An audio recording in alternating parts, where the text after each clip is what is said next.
Life is full of challenges. For the most part, you can see the major ones before they reach you. Others, not so much. August 2010, I was on a trip for an upper-level elective course. The trip was a tour from Pipestone, Minnesota to Rocky Mountain National Park in Colorado, visiting various locations of significance to the science of global climate change. The class focused on alternative energy sources, conservation, and sustainable resources. We spent 3 days in Rocky Mountain National Park when we finally arrived. Wildlife abounded on a large and small scale. Natural wonders could be found everywhere, unwavering to the will of man, no matter how he might try to change them.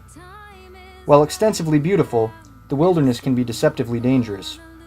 Swift waters can sweep hikers away with one false step, and weather conditions can change at the drop of a hat. Hikers have many designated trails to explore the wilderness, and when trouble rears its ugly head, the rangers are only a few miles away. The morning of the hike found me on the trail later than I had planned. The climb was fairly strenuous, but nothing I didn't feel I couldn't handle. Once I had cleared the tree line, a small storm rolled across the trail. BB-sized hailstones rained down for about 10 minutes, after which the sky cleared off. I completed the hike, and while on top of Long's Peak, found myself inside a cloud in a matter of seconds. As the air began to crackle and the hair began to stand on my body, I decided the best idea would be to seek shelter under some rocks and ride out the storm. The next day, after a difficult and disoriented climb off the peak, I began a month of hospitalization, resulting from a lightning strike. The lightning had caused major damage to my legs. As an aspiring runner and climber, this drastically changed the way I had to look at my life. Many times in my life, I've been told what I should or should not do, but the hardest thing ever was to wake up knowing I could not do something as simple as walk across a room that I had been able to do the day before. I suffered major burns to my scalp, which required an extensive regimen of wound care and plastic surgeries to close.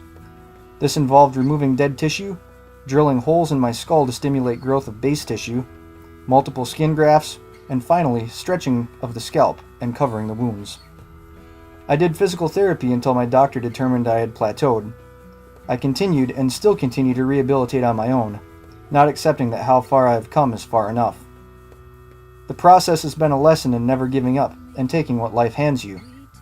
I've completed a 5K and 7K race since and plan to continue until I can run again. I've since participated in rifle qualification and land navigation exercises for the U.S. Army, negotiated a ropes course, and continue to run my field service business while working to complete my earth science and physics education degrees and raise my 2 children. And while all this may sound like a big deal, it really isn't to me. What is a big deal to me is when a person hears my story, takes it to heart, and applies it to their life. What it means to you is yours alone.